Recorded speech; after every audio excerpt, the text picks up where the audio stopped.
5 minutes after 7 o'clock in Trinidad and Tobago. Cleopatra Burrell in action as we speak in the final of the women's shot put at the Commonwealth Games on the Gold Coast in Australia. Trinidad and Tobago, of course, taking a second gold medal yesterday, courtesy of Jareem Richards, and the disqualification of Zarnell Hughes. So we'll keep you updated on how that competition is going so far this morning. Well, and that's tonight, of course, in the Gold Coast. Well, let's shift our focus now to digital knowledge, because people like myself have absolutely no idea what we're going to be dealing with this segment, which is why it's important that the Trinidad and Tobago Chamber of Commerce, as they are hosting a conference which allows participants to capture the value of information and communication technologies, trends and services in business, in government, and all of that. It's important that we have someone with us who knows what he's talking about, and that person is Derek Villeneuve, originally from Northern Ontario in Canada, but he's been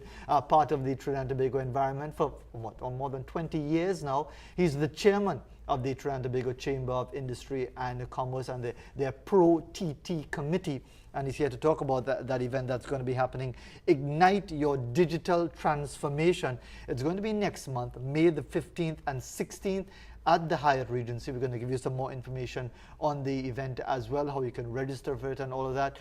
But Derek, good to have you on the program. Thanks for having me on the show. Thanks very much for joining us. So essentially, what are we talking about? What's going to be happening over the 2 days? All right, so we have 2 days. Both days start with keynotes. So from about 8 a.m. till 10:30, we have some great keynote speakers. We have the president of Howard University. We have a serial entrepreneur from Canada. We have a CEO of Avasant, which is a digital company that specializes in digital transformation management consulting services, and Marla Ducran, who we're probably already aware of, and she works for BIT now. And so that's both days, and we also have a panel on one of the days. And then from 11 a.m. until the end of the day, we have 50 breakout sessions. So they're divided up into tracks. You can pick a specialty area like leadership or social media or security, and you can kind of pick and choose what of those sessions are going to be important to you. So you have a ton of content that you can absorb over those 2 days. And you can essentially customize it to what you would like to do. Correct. Yeah. First and foremost, if people want to get more information on the event, what do they have to do to register? They go to ICT Pro TT .com, and all the information is available there. There's a register link. You can go on. We have actually a promotion running this week where you can get a pretty significant discount if you can get registered by the end of the week. I think you're calling it a Black Friday special. It is. Today's Black Friday. So that's what people like to call a Black Friday. Although for many of us, every Friday is a Good Friday. Yeah? So that's another side of it. But you could also find them on Facebook on their events page. And as we said, ICTProTT.com. The contact number, by the way, for dinosaurs like myself, still like to use a phone to actually dial somebody, for somebody to answer the other end. 639-6966, extension 1239. That's 639-6966, extension 1239. Yeah, and that's the Chamber's number. Yeah, just give us an idea, Derek, as to what the intention behind it. I mean, it speaks to Ignite Your Digital Transformation, right, which sounds good, but what is it to push people who might be resistant to it, push people who might not be familiar with it? What are you hoping to do? Well, I mean, we obviously have some economic constraints in Trinidad right now. The committee that I chair for the Chamber, I mean, one of our mandates is to help transform our society and promote ICT in that regard. So to diversify our economy, ICT is a very important contributor to that, both in and of itself, because we can build ICT services and capabilities here, which we can export, but also in terms of an enabler in other industries, because I would dare you to try to point me towards an industry that can't be enabled in some way by technology. Right. So in both areas, it's critically important to our ability to compete globally and ability to export products and services. So the conference is intended to help facilitate some of that, get people educated, look at some new trends in technology, make sure that your network is secure and it's not open to people hacking you and things like that. Leveraging social media, which organizations are all aware of, but there's always room for continuous improvement. And who are you reaching out to be part of this particular exercise? So that's a good question, because I think a lot of people think it's just an ICT conference, so we should just send our IT people. Exactly. And the reality is that this affects all areas of a business. So if you're a manager, if you're working in marketing, social media is should be part of your mandate. So IT people, obviously, but anybody in an organization that's involved operationally, in management, in marketing, in IT, really should be looking at this conference and looking at the set of sessions we have on the website to see what content could be relevant to them.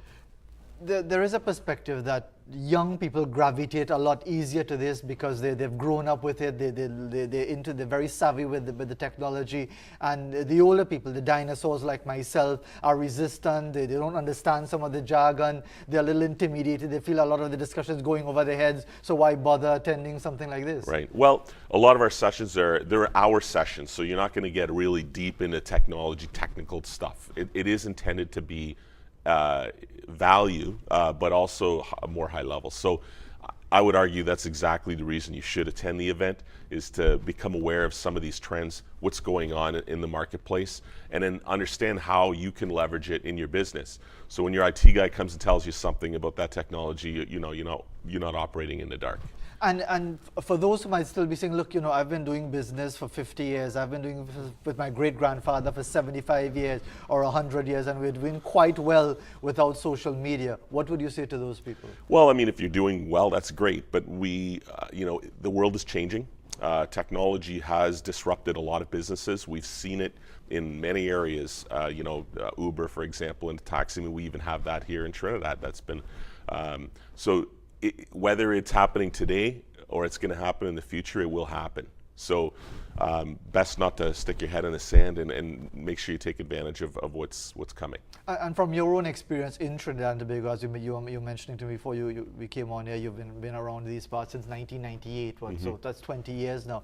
Where do we fit in as far as our ability to access and take full advantage of the latest digital technologies that are available? Right. So in terms of what's available, I'd say, we rank right up there with, Canada, for example, which is where I'm from. In terms of adoption, we do lag a bit. So it's part of it is education. As you said, it's understanding how we can leverage these technologies. There's also, which I kind of pointed to a little earlier, there's this concept that, because it runs on a computer, it's a problem for the IT department. The IT department is there to facilitate a service, much like you pay for your electricity bill at home. But they're there to enable what the operational side of the business wants to do. So it's important for the leaders and the managers and them to understand how that technology is going to be used so that the IT department can help them facilitate and execute that.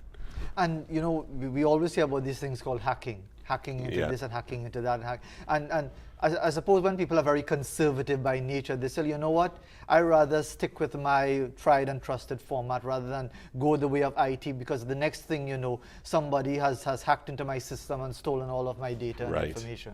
That's an interesting one. We've actually had a customer that has been exposed to ransomware. We had to rebuild their servers as a result.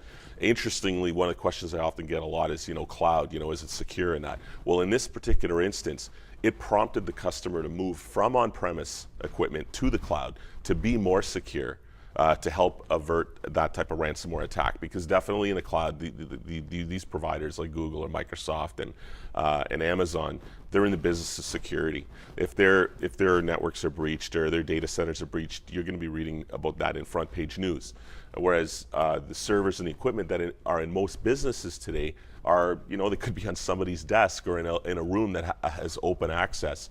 And it's quite possible that the people there who are managing the security within that organization, they may not have all the expertise that you would have in one of these larger organizations. So either make sure that you get the knowledge you need to make your internal network secure, which is there's definitely content at the conference for that, or it's good to look at some of these cloud services as an alternative. And at the end of the day, when this is all over on the 15th and 16th, what are you hoping people get from the entire experience as far as igniting that digital transformation? Right. Well, definitely there's content, so learning, providing training for your people, but there's also a great networking opportunity at the conference. We have an exhibitor area, so you can come and see some of the local businesses and some foreign ones and what products and services they're selling. We have a networking cocktail at the end of the first day. There's a closeout party. So there's going to be business opportunities there. There's the opportunity to make new connections, maybe find new job opportunities as well. And it's really just to foster a collaboration, amongst the local IT community. Derek, thanks very much for joining us this Thank morning. you. So let's remind you once again, they have a Black Friday special for you today.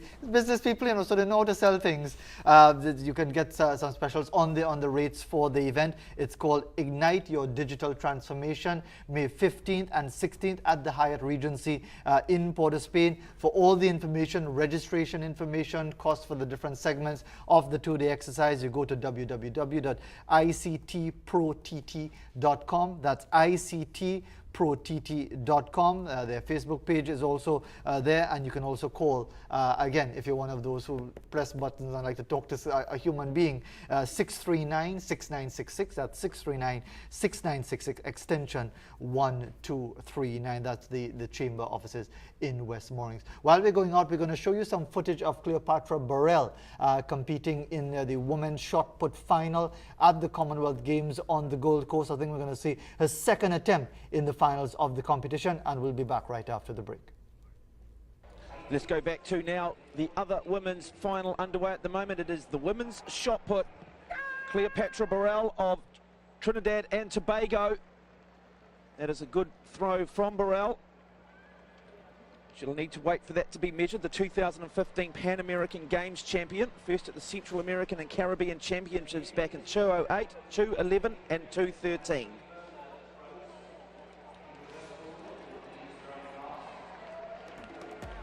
$17.82, so an improvement on her first throw. That moves her into the bronze medal position.